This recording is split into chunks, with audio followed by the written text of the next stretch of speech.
அமைச்சர் கீர்த்தனா அவர்கள் நேற்று ஒரு பள்ளி மாணவிய சங்கடப்படுத்தியிருந்தாங்க. அந்த விஷயமா கல்வித்துறை அமைச்சர்ட்ட இன்னைக்கு காலையில பத்திரிகையாளர்கள் கேட்கும்போது, அவங்க அக்கா ஸ்தானத்தில தான் அந்த குழந்தைகிட்ட பேசியிருந்தாங்க. அதில ஒண்ணும் தப்பு இல்ல. கீர்த்தனா அவர்கள் அரசியல் ஆளுமை அவங்க. அவங்க கரெக்ட்டா தான் பண்ணியிருந்தாங்க அப்படின்ற மாரி ஒரு பதில் சொல்லியிருந்தாரு. இந்த பதில நீங்க எப்படிண்ணே பார்க்குறீங்க? அவங்க செஞ்சது சரின்னு தான் சொல்ல முடியும். ஏன்னா அவங்க அமைச்சர். அவர் செஞ்சது சரியில்லைன்னு சொன்னா அது பெரிய விவாத பொருளாகுது இல்லையா? பெரும்பாலும் தாவேக்கா அமைச்சர்களும் சரி, எம்எல்ஏங்க ரீல்ஸ் போடுறதுல தான் குறியா இருக்காங்க. ஹெல்மெட் போடு தலையில அப்படின்னு சொல்றாரு. அவன் ஹெல்மெட் மாட்டான். அந்த வீடியோ எடுத்து ரீல்ஸ் போடுறாங்க. ஆக்சுவலாக பார்த்தீங்கன்னா, அவன் கூட இருக்க பையன் தான் அது. அமைச்சர், யார் எம்எல்ஏ எதுவுமே தெரிய மாட்டேங்குது நமக்கே. திடீர்னு எவனோ பேசுகிறான், அவன் தான் அமைச்சர்ன்றான். திடீர்னு எவனோ போகிறான், அவன் தான் எம்எல்ஏன்றான். விஜய் படத்தை பிளாக் டிக்கெட் விற்றவன்லாம் இன்னைக்கு அமைச்சராக இருக்கான். இல்லைன்னு சொல்லுங்க. இன்னைக்கு இந்த லயலோமணி கூட நேற்று பேசியிருக்கான். சீமான் சாமானுன்னு. சீமானுடைய சாமானை இவன் இப்போ ஏன் போய் பார்க்குறான்? நீ போய் முதல்வருடைய சாமானை பாரு. அமைச்சர் ஆதவர்ஜினா போயிட்டு பார்த்தா கரூரில் போலீஸ்காரன் தான் 41 பேர் போலீஸ்காரர் குற்றவாளி ஆக்குறான். முழுக்க விஜய் தான் காரணம்னு. அடுத்தது ஆதவர்ஜினா, நிர்மல்குமார், இது போன்ற 2ஆம் கட்ட தலைவர்கள் தான் காரணம். அந்த 41 பேர் உயிர் போனதுக்கும். இன்னைக்கு அந்த 41 பேருக்கு நாங்க அரசு வேலை கொடுப்பேன்ற எவன் அப்ப மூட்டுக்கு அரசு வேலை கொடுப்பீங்க? சரிங்க, நீங்க தாவேக்கா வந்துச்சு, நீ எதிர்பார்க்கவே இல்லை, நம்மளும் எதிர்பார்க்கல, வந்துட்டீங்க. சரி, ஆட்சி நிச்சயம் நம்ம ஒரு நல்ல ஆட்சி கொடுக்கணும். அந்த குறைஞ்சபட்ச எண்ணம் கூட விஜய் கிட்ட இல்லைங்க. காலையில வீட்டுல இருந்து கிளம்புறான்னு சொன்னா 6 மணிக்கு வண்டி பாரா போட்டுறாங்க. பாவம் அந்த போலீஸ்காரங்க மென்னுங்க நிக்கிறாங்க பாக்குறாங்க. வெயில், மழை, காத்து இப்படியே நிக்கிறாங்க. எதுக்கு? முதல்வர் வர்றாரு. எப்போ வருவாரு? வீட்டுல அப்பதான் ஒரு குண்டி கழுவிட்டு இருக்காரு.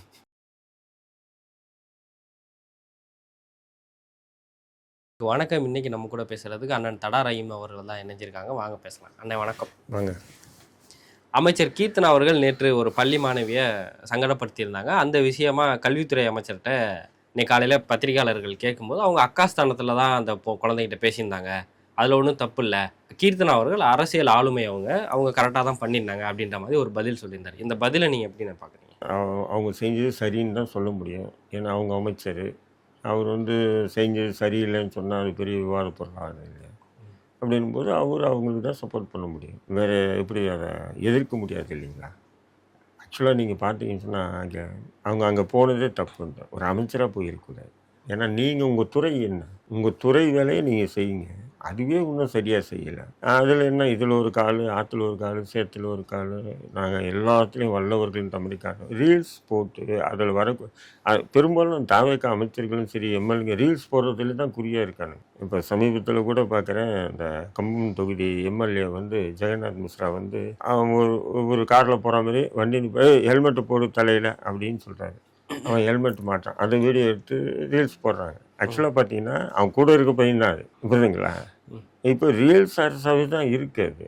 நானே கேட்குறேன், இவங்க ஏன் அங்கே போனோம்? சரி, நீங்கள் போனீங்க, சரி, யதார்த்தமாக போயிட்டீங்க, நீங்கள் உங்கள் சொந்த ஊர், அதனால் போனீங்க, தெரிஞ்ச ஸ்கூலுக்குள்ளே போயிட்டீங்க, குழந்தைகிட்ட கிண்டல் கேலி பண்ணீங்க, சரி பண்ணி அதையும் வீடியோ எடுத்தீங்க, அதையும் உங்கள் இன்ஸ்டா உட்பட சோஷியல் மீடியாவில் பரவ விட்டீங்க.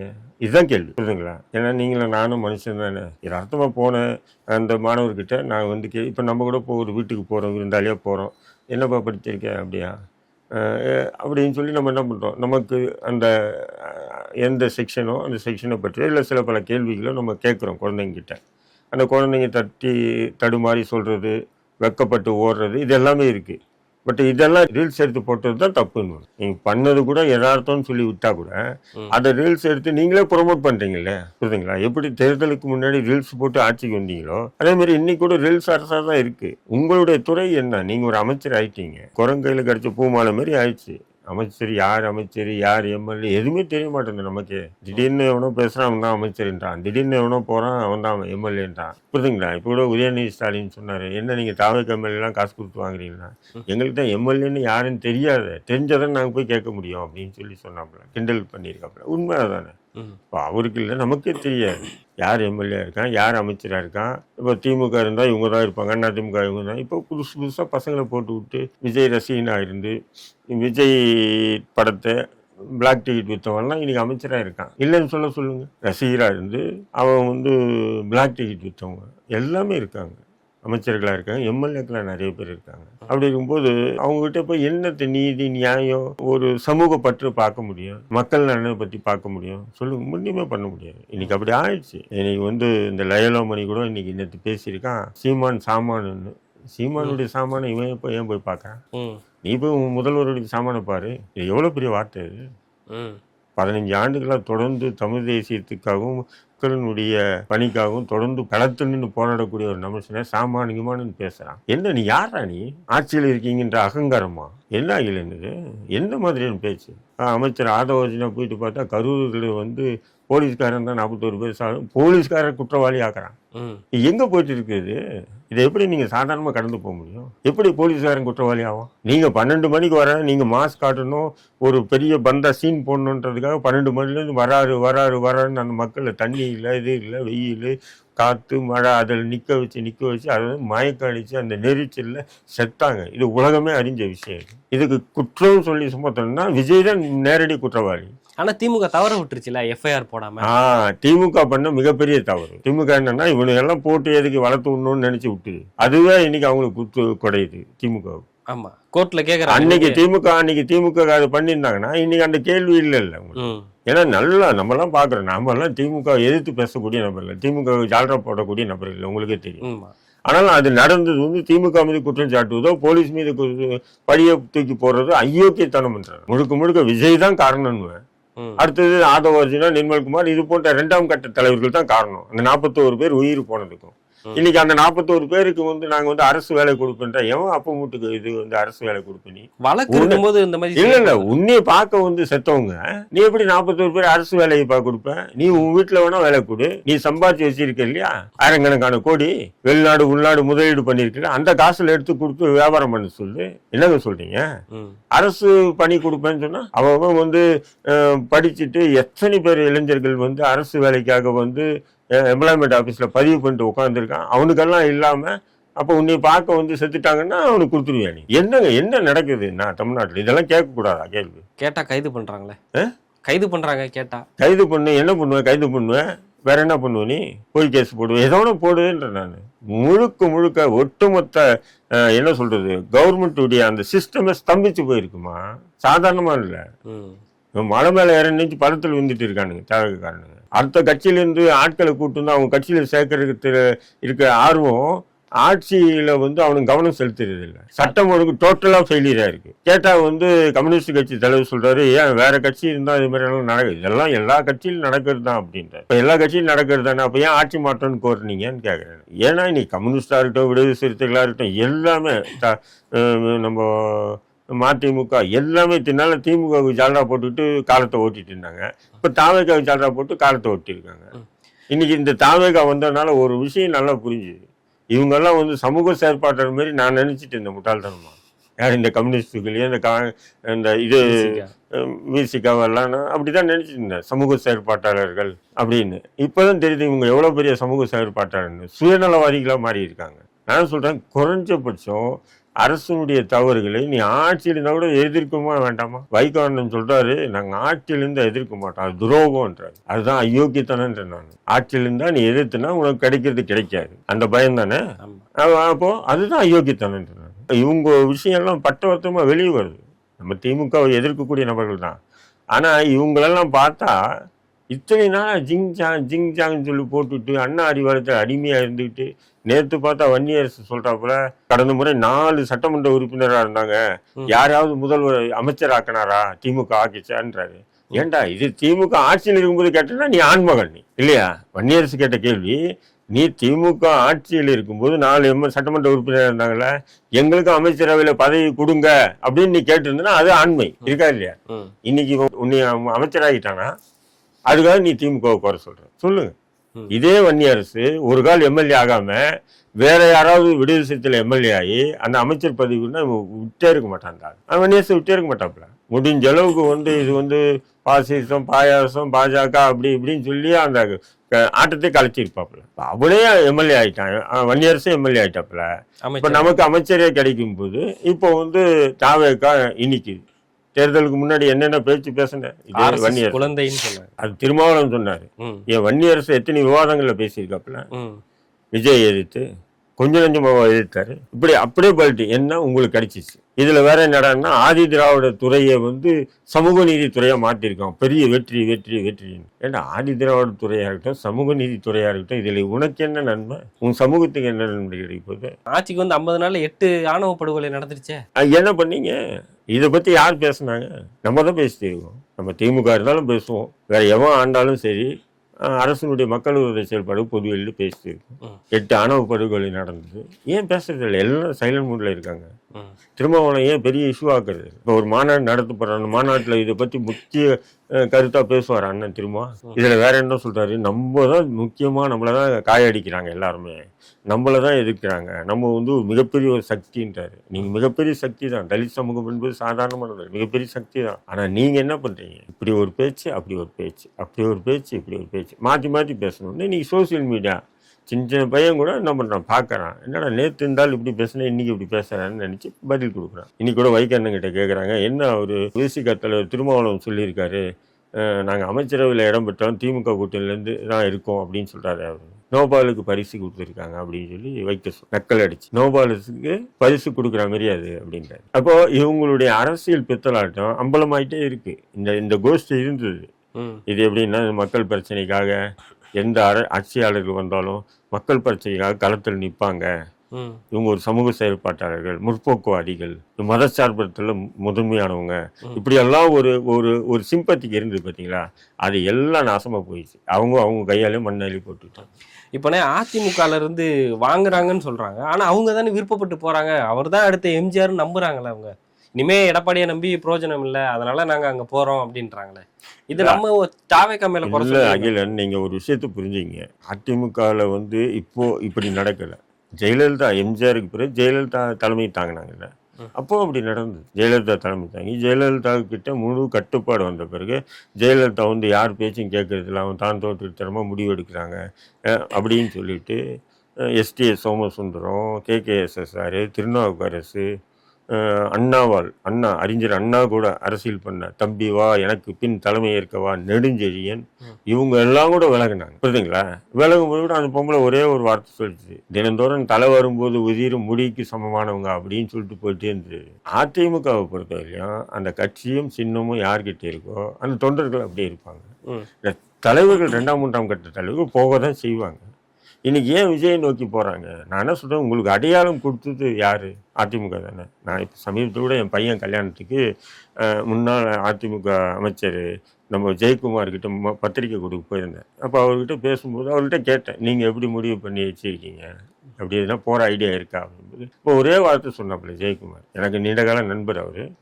இதெல்லாம் அவர் அமைச்சராக இருக்கும்போதோ எம்எல்ஏ இருக்கும்போது நான் போக மாட்டேன். நான் இப்போ அந்த கல்யாண பத்திரிக்கை கொடுக்கும்போது உங்கள் ஐடியா எப்படி, என்ன பண்ண போகிறீங்க, எல்லாருமே போகிறாங்களே தாவேக்கா பக்கம், உங்கள் ஐடியா என்ன? அப்போ அவர் சொல்கிறாரு, உங்களுக்கு தெரியும் ரஹீம், சாதாரண ஒரு ஜெயக்குமாராக இருந்த ஒரு மீனவ சமூகத்தில் பிறந்த ஒரு ஜெயக்குமார் இருந்தவனை சட்டமன்ற உறுப்பினராக்கி அழகு பார்த்து இந்த கட்சி, சட்டமன்ற உறுப்பினராக்கி அழகு பார்த்து இந்த கட்சி, என்னை அமைச்சராக்கி அழகு பார்த்து இந்த கட்சி, என்னை சபாநாயகராக்கி அழகு பார்த்து இந்த கட்சி. அதனால் என்னுடைய இறுதி காலம் வரையும் இதில் தான் இருக்கும்.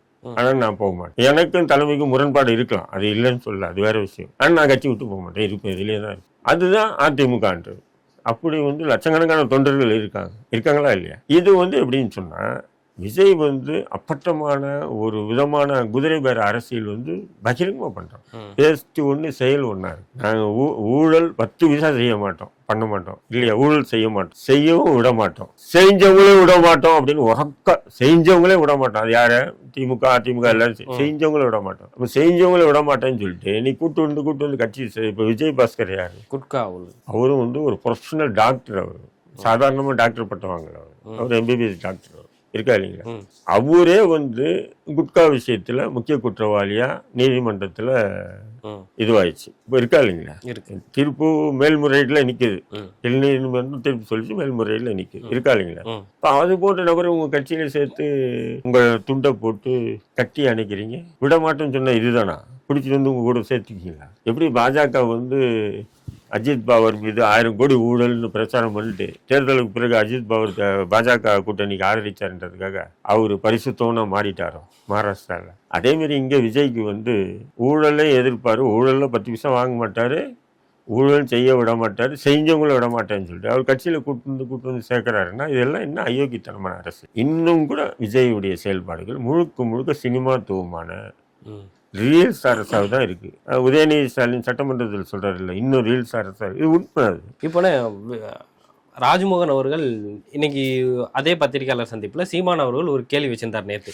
நீங்கள் தனியார் கல்வி உரிமம் பெறவங்க புண்ணிய தானம் பண்ணுறாங்க, புண்ணிய வேலைகள் செய்கிறாங்க அப்படின்ற மாதிரி சொல்கிறீங்களே, நீங்கள் தனியார் பள்ளிகளுக்கு மட்டும்தான் அமைச்சரா? உங்களுக்கு கீழே அரசு பள்ளிகள் இருக்கு, அதுக்கு நீங்கள் என்னென்ன மேம்பாடுகள் செஞ்சுருக்கீங்க அப்படின்னு கேள்வி கேட்டதுக்கு இன்னைக்கு காலையில் பதில் சொல்கிறாரு. சீமான் அவர்கள் ஊழல்வாதிகளுக்கு ஆதரவாக பதில் சொல்கிறார் அப்படின்ற மாதிரி சொல்கிறாங்க. இந்த கேள்விக்கு இது பதிலா? அதான் நீங்க தான் சொல்லணும், கேள்விக்கு பதிலே இல்லையே. சீமான் என்ன சொல்றாரு, நீங்க தனியார் பள்ளி கல்லூரிகளுக்கு மட்டும்தான் அமைச்சரா இல்ல அரசு பள்ளி கல்லூரிக்கு அமைச்சரா அப்படின்றது தான் கேள்வி இல்லையா? அப்படிங்கும்போது அதுக்கு உண்டான பதிலா இவர் சொல்றாரா? இல்ல. அதான் அதுவும் சினிமா தோணும். சினிமாவில் எப்படின்னா நோனின்னா கோனின்னு சொல்லணும். நோனின்னு கேள்வி வந்துன்னா பதில் இல்லை, அது கோனின்னு பதில் சொல்றாரு. புரியுதுங்களா? அந்த மாதிரி பதிலாக தான் இருக்கு. இது எப்படி முதலாளிகளுக்கு ஆதரவாக இருக்காரு? நீங்கள் செய்த அப்பட்டமான முதலாளிகளுக்கு ஆதரவு. யார்? தனியார் பள்ளி கல்லூரிகள் என்பது சாதாரணமாக ஆகலைன்னு. நீங்கள் ஒரு பையனை போய் ஸ்கூலில் ப்ரைவேட் ஸ்கூலில் சேர்த்து பாருங்கள், அந்த லார்ட் லபக்கு மாரி அவனுக்கு கால் மேலே கால் போட்டுக்கிட்டு அந்த இவரெல்லாம் பார்க்க முடியாது. ஓனர், அந்த பள்ளி ஓனரெல்லாம் யாரும் பார்க்க முடியாது. இவன் ஒரு அரசு அதிகாரி கூட இல்லை, நம்ம கலெக்டரை கூட நம்ம போய் ஈஸியாக பார்த்துட்டு வந்துடும். இருக்கா இல்லையா? போலீஸ் ஆபீசரை நம்ம போய் விசிட்டிங் கார்டு போட்டு பார்த்துட்டு வந்துடும், பேசிட்டு வந்துடும். இந்த மயிலாண்டிகளை பார்க்க கூட முடியாது நம்ம. அங்கெல்லாம் போடும், இங்க வா. அதுவும் பாருங்க, அந்த தனியார் பள்ளி கல்லூரிகள்லாம் ஜெயில கூட உயரமான சுவர்கள். இப்போ நம்ம காலத்துலலாம் நம்ம படிக்கும்போது பார்த்தீங்கன்னா சுவர்களே இருக்காது. ஏன்னு சொன்னா அந்த பள்ளியில ஏதாவது தவறு நடந்தா வெளியிலேருந்து மக்கள் பார்க்கணுன்ற மாதிரி தான் இருக்கும். இன்னைக்கு அங்க என்ன நடக்குதுன்னு நீங்களும் நானும் அறிஞ்சிக்க முடியாது. அது போன்ற பள்ளி கல்லூரிகள் தான் இன்னைக்கு எல்லாமே இருக்கு. அங்க எல்லா பழக்கங்களையும் கற்றுக் கொடுக்குறாங்க, போதை வஸ்து உட்பட எல்லாமே சொல்லலாம். இன்னைக்கு போலீஸ் இவ்வளவு பேசுறாங்க இல்லையா? ரோட்ல போறவனெல்லாம் பாக்கெட்ல கை விட்டு பாக்குறேன்ல மயிறு, நீ போடா, இங்க இருக்கு இல்லையா இது தனியார் பள்ளி கல்லூரியில ஹாஸ்டல்ல போய் பாரு, சர்ச் பண்ணுன்ற. நான் உனக்கு ஆண்மை இருந்தா எத்தனை தனியார் ஒரே ஒரு தடவை SRM பல்கலைக்கழகத்துடைய ஹாஸ்டல் சர்ச் பண்ணாங்க போன வருஷம் திமுக ஆட்சியில. ஒரே ஒரு ஹாஸ்டல்ல 28 பேர் பிடிபட்டு. அதுவும் அந்த போதை வசெல்லாம் பார்த்தா வெளிநாட்டுல இருந்து இறக்குமதி செய்யப்பட்ட விலை உயர்ந்த போதை வசு. அதே மாதிரி சர்ச் பண்ணுங்கன்ற நான் தனியார் பள்ளி கல்லூரியில் ஏன் பண்ண மாட்டேன்றீங்க? அப்போ அது போன்ற விஷயத்துக்கு மாமா வேலை செய்யறதுக்கு அரசு நான் கேட்கிறேன். அப்போ அதுக்கு சீமான் துணை போறாரு. அதுக்கு துணை போறது நீங்க ஆட்சியாளர்கள், அதை எதிர்க்கிறது தான் சீமான். அப்படி முதலாளிக்கு துணையா பேசுறாரு சீமானு சொல்ல முடியும். சீமானை பற்றி பேசுறதுக்கெல்லாம் ராஜ்மோகன் போன்ற என்னத்த சொல்றது அமைச்சராயிட்டாங்க, இவனுக்கு அருகதே இல்லைன்னு. தருமபுரியில ஒரு பெண்ணை கழுத்தை அறுத்து கொலை பண்ணியிருக்காங்க. சிங்கப்பெண் அதிரடி படை அப்படின்லாம் தொடங்கி வச்சுட்டு இனிமே பெண்களுக்கு எதிராக எந்த ஒரு வன்முறையும் இருக்காது, அதுல நோ காம்ப்ரமைஸ் அப்படின்னு பேசிட்டு இருந்தாரு. மெயின் மீடியா தான்மா காலி பண்ணணும். மீடியா தான்மா அவன் வாயை அவன் பேல்றது மட்டும்தான் இன்னும் வெளியில்லை. நீங்க ஊடகங்கள் யாரு விஜய் பேல்றது மட்டும்தான் வெளியில்லை. அவன் எதை பேசினாலும் பெருசாக்கி சிங்கப்பெண்ணு மயிறு பெண்ணு டெய்லி பாலியல் வன்கொடுமை நடந்துட்டு தான் இருக்கு. அநியாயமா பஸ்ஸில் பப்ளிக்கில் கழுத்து அறக்கிறான்னு சொன்னா அவன் போதை வஸ்து பயன்படுத்தாம அது பண்ண மாட்டாங்க. இத்தனை பேர் இருக்காங்க, நம்மளை அடிப்பாங்க, உடைப்பாங்க, கையை உடைப்பாங்க, காலை உடைப்பாங்க, இல்லை நம்மளை பிடிச்சிடுவாங்கன்னு தெரியும். இல்லை அநியாயமான முறையில் கழுத்து மார்பு எல்லாம் வெட்டி அது சீரியஸான நிலைமையில இருக்கு. அந்த பெண்ணு செத்துறது தான் நல்லதுன்னு நினைக்கிறேன் நான். ஏன்னு சொன்னா அது பழிச்சுன்னா கூட ஊனமாக தான் இருக்கும். அதை பத்தி எந்த பெரிய மீடியாக்கள் எதுவுமே பேசுறது இல்லை. யார் பேசுறா? நேற்று கூட நியூஸ் 7 முதலாளி போய் விஜயை பார்த்துட்டு கட்டி பிடிச்சிட்டு வர்றாரு. இந்தியா டுடே இன்னைக்கு எல்லாம் மெயின் அது மாதிரி ஆட்கள் பார்க்கலாமே. விஜய் மக்கள் மட்டும் பார்க்க முடியாது போல, மக்கள் எங்க பார்க்க. அப்போ இதெல்லாம் எவ்வளோ கொடுறோம். டெய்லி கொள்ளை கற்பழிப்பு ஆணவ படுகொலை நடந்த வண்ணமா இருக்கு. சட்டம் ஒழுங்கு பத்தி கவலைப்படுறது இல்லை. என்ன சட்டம் ஒழுங்கு என்பது சாதாரணமானது இல்லைங்க. காலையில SSBன்ற ஒரு கேட்டகரி இருக்கு. அது நேராக போவார், முதல்வர்கிட்ட போய் உட்காந்து எவ்வளோ வேலை இருந்தாலும் ஒரு 1/4 மணி நேரம் 1/2 மணி நேரம் உட்காந்து டிஸ்கஸ் பண்ணுவாங்க. அந்த நாளைக்கு என்னென்ன நடந்தது தமிழ்நாட்டில், கொள்ளைகள் கற்பழிப்பு, இல்லை அரசுக்கு எதிராக யார் பேசுறா, அரசுக்கு ஆதரவா யார் பேசுறா, அரசை கவிக்கணும்னு யார் சரி பண்ணா, இப்படி டிஸ்கஸ் பண்ணுவாங்க. SSBன்ற ஒரு SP தலைமையில் தமிழ்நாடு முழுக்க அவங்க லிங்க் வச்சிருப்பாங்க. SSB போய் பார்ப்பாரு. அதன் பிறகு முதல்வர் என்ன பண்ணா, அதில் ஏதாவது கான்ட்ரவர்சி சில பிரச்சனைகள் இருந்ததுன்னா அதாவது IG இன்ட்டு, அதுதான் IG இன்ட்டு இன்டெலிஜென்ஸுடைய IG இன்ட்டுருவாங்க. அவரை கூப்பிட்டு வச்சு டிஸ்கஸ் பண்ணுவாங்க. அவர் எல்லாத்தையும் கேட்டுட்டு அவரு போய் ரிப்போர்ட் போடுவார். யார் டிஜிபியை சந்தித்து சொல்லுவார், இன்றைக்கி முதல்வர் சந்தித்து இப்படியெல்லாம் நடந்தது, இப்படியெல்லாம் நடந்தது, இதை பற்றி இப்படி சொல்லியிருக்காரு முதல்வர்னு சொல்லி உடனே ஒரு லெட்டர் டைப் பண்ணி டோட்டல் தமிழ்நாடு முழுக்க சர்க்குலர் அனுப்புவாங்க. அப்போது அடுத்த கட்ட நடவடிக்கை என்ன பண்ணுறதுன்னு. அதுபோல் எதுவுமே நடக்கிறது இல்லையாம. எஸ்எஸ்பியை சந்திக்கிறது இல்லையா, ஆனாப்பட்ட ஜெயலலிதாவே சந்திப்பாங்க. ஜெயலலிதாவை இன்டெலிஜென்ஸ் இன்னைக்கு அசரக்காருக்கு என்ன சொல்கிறாரு, நான் மத்திய அரசு பணிக்கு போகிறேன், நான் இங்கே உட்காந்து நான் ஓட்டு இருக்க முடியாதுன்றார். உளவுத்துறைக்கு வந்து ஸ்பெஷல் அலவன்ஸ்ன்னு இருக்கு. சாதாரண நம்ம அதை பற்றி பேசுன பெரிய விஷயம். அந்த ஸ்பெஷல் அலவன்ஸ் வந்து ஒதுக்கீடே பண்ணுறது இல்லையா. ஏன் சொன்னால் இப்போ வந்து நீங்கள் பார்த்தீங்கன்னா இப்போ ஒரு ஏரியா இருக்குது, ஒரு ஏரியாவுக்கு ஒரு ஸ்டேஷன் இருக்குது, ஸ்டேஷன் கண்ட்ரோலில் ஐஎஸ் இருப்பாங்க, எஸ்ஐ நிறைய விங்கு இருக்கும். அதில் அந்த ஏரியாவில் அவங்க ஃபுல்லாக சுற்றுவாங்க. யார் கஞ்சா விற்கிறா, யார் பவுட்ரு விற்கிறா, யார் சாப்பிட்றான், யார் இது பண்ணுறா, எல்லாத்தையும் கண்காணிப்பாங்க. அப்போ அவங்க ஒரு ஸ்பெஷல் சோர்ஸ்ன்னு அவங்களுக்கு இருக்குது. அங்கே என்ன பண்ணுவாங்கன்னா அந்த பகுதியில் நீங்கள் முக்கியமான என்ன பண்ணால் உங்களுக்கு பழக்கம் வச்சுக்கிட்டு உங்களுக்கு தேவையானது ஹெல்ப் பண்ணிக்கிட்டு உங்களை மாதிரி ஒரு 10-50 பசங்களை வச்சுருப்பாங்க. அது இன்டெலிஜென்ஸ் தான் தகவல் எடுப்பாங்க, என்ன நடக்குது ஏது நடக்குது. அது எல்லாம் போய் ஸ்டேஷன் வந்து நடவடிக்கை எடுத்தோடனே சட்டம் ஒழுங்கு வந்து ஒருத்தனை பிடிச்சி அவன் கஞ்சா வச்சுன்னு போட்டு பண்ண மாட்டான். இன்டெலிஜென்ஸ் கொடுக்குற தகவல் தான் எல்லாருமே. எப்படி மன்னர்கள் வந்து பார்த்தீங்கன்னு சொன்னால் பெரிய பெரிய மன்னர்கள் கூட ராஜராஜ சோழனாக இருக்கட்டும், சேரனாக இருக்கட்டும், எல்லாமே தங்கள் கூட இருக்கக்கூடிய படை தளபதிகளையோ அல்லது அமைச்சர்கள் கூட நம்ப மாட்டாங்க, ஒற்றர்களை தான் நம்புவாங்க. ஒற்றர்கள் சொல்லக்கூடிய தகவல்கள் தான் முக்கியமாக கருதி அவங்க நடவடிக்கை எடுப்பாங்க. அதே மாதிரி தான் இன்னைக்கு மக்களாட்சியில் வந்து இன்டெலிஜென்ஸ்ன்னு ஒன்று இருக்கு.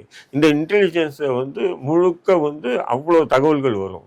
இன்னைக்கு அப்படியே ஸ்தம்பிச்சு போய் நிற்குது. இப்போ அவன் போலீஸ்காரன் வாங்குற சம்பளத்தை வந்து அவன் காசு செலவு பண்ணி அந்த ஸ்பெஷல் சோர்ஸுக்கெல்லாம் செலவு பண்ணி அவன் தகவல் எடுப்பானா, போடாம நான் சம்பளம் வாங்குறேன், நான் வேலை பார்த்து போறேன்டான்னு போய் அதுக்கு ஸ்பெஷல் அலவன்ஸ்ன்னு ஒதுக்குவாங்க. அந்த தொகையில் தான் அவங்க செலவு பண்ணி அந்த உழவெல்லாம் எடுப்பாங்க. என்ன அப்போ சட்டம் ஒழுங்கு வந்து ஓரளவுக்கு மட்டுப்படுத்தலாம். ஒட்டு மொத்தமாக ஒழிக்க முடியாது, ஓரளவுக்கு மட்டுப்படுத்த தகவல்கள் வரும். இது நடக்க போதும் அது நடக்க போதுன்னு தகவலுக்கு வரும். இன்னைக்கு அந்த வேலை எதுவுமே இல்லை. முதல்வரை இப்போ சந்திக்கிறதுக்கு வந்து கீர்த்தி சுரேஷ் போனால் கதவு திறக்கப்படுது, திரிஷா போனால் கதவு திறக்கப்படுது, எந்த நடிகர்கள் யார் வேணாலும் சரி போகலாம், கதவு திறக்கும். இன்டெலிஜென்ஸோ போலீஸ் போய் பார்க்க முடியல, ஒரு டிஸ்டன்ஸ் மெயின்டைன் பண்ணுறாப்புல. அந்த இன்டெலிஜென்ஸ் ரிப்போர்ட்லாம் வந்து ஆதவ அர்ஜுனா, புசி ஆனந்த் இவங்க வந்து இடைமறித்து வாங்குறதா சவுக்கு சங்கர் அவர்கள் ஒரு பதிவு போட்டிருந்தாங்க. அது அவரே மென்ஷன் பண்ணியிருந்தாரு, இது ரொம்ப டேஞ்சரான சைன் இது இந்த ஆட்சிக்கு அப்படின்ற மாதிரி சொல்லியிருந்தாரு. நான் தான் சொல்றேன், 10 வருஷம் சொன்னேன். இன்னைக்கு அசராக்காருக்கு ஒரு சிறந்த ஒரு அதிகாரிங்க அவர். ஏன் ஓடுறாரு மத்திய அரசு? ஒரு மாநிலத்தினுடைய ஐஜி இன்ட்ன்றது சாதாரணமான போஸ்ட் இல்லைங்க. அது டிஜிபிக்கே இது பண்ணுவாங்க, டைரக்ஷன் கொடுப்பாங்க. டிஜிபி கூட அவ்வளோ வேல்யூ இல்லை. ஏன்னா முதல்வரை சந்திச்சு முதல்வர் அமைச்சர்கள் எல்லாம் அவங்க தான் சந்திப்பாங்க. நீங்கள் அதை பற்றி நல்லா அனுபவசாலிகளுக்கு தெரியும். அரசியலில் ஒரு அமைச்சர் எடுத்தோடனே டிஜிபிக்கு ஃபோன் பண்ண மாட்டார், ஐஜி இன்ட்டுக்கு ஃபோன் பண்ணி இது மாதிரி இருக்குது, இப்படி இருக்குது, இதை எப்படி பண்ணலான்னு போது அவர் தான் டைரக்ஷன் கொடுப்பார். அப்படி ஒரு முக்கியமான போஸ்ட்டு. அதுவே வேணாடான்னு தூக்கி போட்டு போறாருன்னா என்ன அர்த்தம்? வேலைக்கு ஆகலைன்னு அர்த்தம். ஏதோ ஒரு பெரிய பிரச்சனை ஒன்றும் வரப்போகுது இல்லை. ஆமாம், சட்டம் ஒழுங்கு சட்டம் ஒழுங்கு வந்து நீங்கள் பாருங்கன்னு விட்டு போகிறது இல்லைங்க. முதல்வர் நேரடியாக கண்காணிக்கணும். அதை டெய்லி எஸ்எஸ்பியை சந்திக்கணும். எஸ்எஸ்பி பிறகு ஐஜி இன்டெலிஜென்ஸ் உடைய அத்தனை அதிகாரிகள் டிஸ்கஸ் பண்ணணும். அதுக்கப்புறம் டிஜிபி இது பண்ணி அந்த சட்டம் ஒழுங்கு என்ன நடக்குது எதுவுமே இல்லை. அது ஏதோ போதையில் இருக்கிற மாதிரியே இருக்காரு முதல்வர். தாவே காட்சியை கவிழ்க்கிறதுக்கு சதி நடக்குது அப்படின்ற மாதிரி சொல்றாங்க. அதாவது புதுசா ஒரு நபர் வராரு, என்னை வந்து விலை பேசுறாங்க, திமுகல இருந்து விலை பேசுறாங்கன்னு சொல்றாரு. 50 கோடின்றாங்க, 100 கோடின்றாங்க. இவனுக்கெல்லாம் 1 கோடி 10 லட்சம் 5 லட்சமே சரியா போயிடும். இவனுக்கு கொடுத்தா ஓடி வந்துடுறாங்க. இவனுக்கு போய் 50 கோடி 100 கோடி கொடுக்கணுமா? இந்த மூஞ்சிக்கு அப்படிதான் இருக்குது. இல்ல இப்போதைக்கு இந்த ஆட்சியை கவுக்க வேண்டிய தேவை என்ன இருக்கு? நீங்க ஒரு விஷயம் நல்லா புரிஞ்சுங்க, அப்படி ஒரு இதுவே இல்லை. திமுக பண்ணல. நமக்கு திமுக பிடிக்காது, அது வேற விஷயம். திமுக அப்படி பண்ணவே இல்லை. பண்ணணும்னு சொன்னா கடந்த முறை எடப்பாடி முதல்வராக இருக்கும்போது பண்ணியிருக்கேன். அப்போ சொற்பமான சீட்டுகளை வாங்கியிருந்தா அவங்க அமைச்சரை ஆட்சியை படிச்சிருக்கலாம், பண்ணியிருக்கலாம் இல்லையா? பண்ணலையே. திமுக பண்ணியிருக்கலாம், பண்ணல. அப்படிங்கும்போது இப்போ ஒரு எம்எல்ஏ 2 எம்எல்ஏ வாங்கிட்டு ஆட்சி கவுந்துருமா? எவ்வளவு முட்டாள்தனமா இருக்கு. அந்த இளையராஜான்ற அந்த எம்எல்ஏ கிட்ட 30 கோடி பேரம் பேசினாங்க. யார்? நம்ம திருநாவுக்கரசு. ஆனா என்னை பொறுத்தவரையும் எனக்கு வந்த தகவல் என்னன்னு சொன்னீங்கன்னா, உண்மையிலே திருநாவுக்கரசு ஏன் கைது பண்ணியிருக்கேன்னு சொன்னா, அதாவது அதிமுக திமுக எம்எல்ஏவை வந்து நான் ராஜினாமா பண்ண வைக்கிறேன்னு ஒரு பெரும் தொகை வந்து தாவேக்கா கிட்டேன்னு வாங்கிட்டு இருக்கேன். யாரு? திருநாவுக்கரசு எப்பவுமே சொல்லுவார், இல்லை எனக்கு அவன் தெரியும் இவன் தெரியும், அதை நான் பண்ணுவேன் இது பண்ணுவேன், அவர் பேசுவார், நமக்கு நண்பர் தான் அவரு. அந்த மாதிரி ஒரு தொகை அவருக்கு இது பேசி ஒரு அட்வான்ஸ் வாங்கியிருக்காப்புல. வாங்கிட்டு தாவேக்காவுக்கு எந்த உதவியும் பண்ணலைன்றதுக்காகத்தான் இப்ப என்ன பண்ணிட்டாங்கன்னா, தாவேக்கா எம்எல்ஏ திமுக விலை பேசின்னு சொல்லி இப்படி வழக்கில் கோக்குற மாதிரி எனக்கு வந்த தகவல். ஆனால் இது முழுக்க ஏங்க நான் என்ன சொல்கிறேன், திமுக அதிமுக வேலை பேசணும்னு சொன்னால் திருநாவுக்கரசு போன்ற ஆட்கள் எங்கே பிடிப்பாங்க? அவனுங்க எவ்வளோ படம் தின்னு கொட்டை போட்டவனுங்க இருக்கா இல்லையா? அதுவும் கொய்யா படத்துலேருந்து கொட்டையை தூக்கி போட்டு படம் தின்னவனுங்க அரசியல். உங்களுக்கு தெரியும், கொய்யா படத்தில் கொட்டை இருக்கிறதே தெரியாது, அந்த கொட்டையை தூக்கி போட்டு படம் தின்னவனுங்க, அவ்வளோ கைத்தறினவனுங்க. அவங்க திருநாவுக்கரசியோ டிரைவரையோ வாட்ச்மேனையோ இப்போ கைது பண்ணியிருக்கவங்கெல்லாம் பாருங்க, அந்த மூஞ்சிகளெல்லாம் பார்த்தீங்கன்னா திருநாவுக்கரசு தவிர்த்து மொத்தமே ஒரு 5-10 லட்சம் ரூபாய் கூட தேராது. அவனுக்கு போய் 30 கோடி ரூபாய் பேசுனான் பேரம். ஏண்டா கொஞ்சம் சொல்றதும் பொய்யே சொல்றீங்க, அதை பொருந்தா சொல்லணும்னு சொல்லுவாங்கல்ல, ஏதாவது லாஜிக் இருக்காது. என்னை பொறுத்தவரையிலே ஏதோ ஒரு தொகை கை மாறி இருக்கு, அது தாவேக்கா தான் கொடுத்துருக்கு தொகை பேச சொல்லி, ஏமாத்திட்டாங்க. இப்படி போட்டு வழக்கை இப்படி மாத்துறாங்க. இவங்க ஏமாத்துறதுக்கு மக்கள் பலி. இப்போ அடுத்து விஜய் அவர்கள் தொடர்ந்து அதே ஃபார்முலாவை தனுஷ் அவர்களும் ஃபாலோ பண்றாரா அப்படின்ற ஒரு கேள்வி வருது. எல்லாருக்கும் ஆசை வந்திருக்கும். நேற்று அவரோட கொடியை அறிவிக்கிறாரு, அதை தொடர்ந்து அவருக்கும் அரசியல் ஆசை இருக்கு அப்படின்னு சினிமா வட்டாரங்கள் இல்லை, அதான் சொல்றேன், இதை கூத்தாடி பயிர்களுக்கு எல்லாம் இந்த எண்ணம் தான் இருக்கு. இவனுங்க சம்பாதிச்சு என்ன மக்களுக்கு செய்யணும் ஒரு மயிரே இல்லை. செய்ய என்ன செஞ்சப்பில்ல, ஒன்றையும் செய்யல. திடீர்னு முதல்வர் ஆகிட்டு நான் பாருங்க எப்படி மாற்றுவேன், நான் பாருங்க அப்படி மாற்றுவேன், டைலாக்கோட தான் சரி. சினிமாவில் எப்படி டைலாக் பண்ணி சொல்லி மக்களை ஏமாற்றி சம்பாதிக்கிறாங்களோ அதேமாரி அரசியலும் டைலாக் விட்டு ஆட்சியில் தொடர்ந்து இருக்கலாம் அப்படின்னு நினைப்பு போல இருக்கு. சரிங்க, நீங்கள் தாவேக்கா வந்துச்சு, நீ எதிர்பார்க்கவே இல்லை, நம்மளும் எதிர்பார்க்கல, வந்துட்டீங்க. சரி, ஆட்சி நிச்சயம் நம்ம ஒரு நல்ல ஆட்சி கொடுக்கணும், அந்த குறைஞ்சபட்ச எண்ணம் கூட விஜய்கிட்ட இல்லைங்க. இன்னைக்கு கூட 100 வண்டியோட தான் படையூருக்கு போகிறேன், 100 வண்டியோட தான் தலைமைச் செயலகத்துக்கு திரும்புகிறேன். ஏன்னா அப்போ உனக்கு மக்கள் மீது நம்பிக்கை இல்லை, மக்கள் என்னை பாதுகாப்பாங்க. அது 100 வண்டி போகிறது மட்டும் இல்லாமல் காலையிலேருந்து இப்போ காலையில் வீட்டிலேருந்து கிளம்புறான்னு சொன்னால் 6 மணிக்கு வண்டி பாரா போட்டுடுறாங்க. பாவம் அந்த போலீஸ்காரங்க மென்னுங்க நிற்கிறாங்க, பார்க்குறாங்க, வெயில் மழை காற்று இப்படியே நிற்கிறாங்க. எதுக்கு? முதல்வர் வர்றாரு. எப்போ வருவார்? வீட்டில் அப்போ தான் ஒரு குண்டி கழுவிட்டு இருக்காரு, அதுக்கப்புறம் கிளம்புவார், அதுக்கப்புறம் வருவார். என்ன அது எங்கன்னா ஒரு 4 பேர் 10 பேர் நின்ன இடத்துல அந்த கண்ணாடி இறக்கி இப்படி காட்ட போது நீங்கள் உடனே ரீல்ஸ் போட்டு முதல்வர் மோஸ் என்ட்ரி அழைப்பு பாருங்க, மோஸ் என்ட்ரியா இல்லைன்னா மாஸ் என்ட்ரி.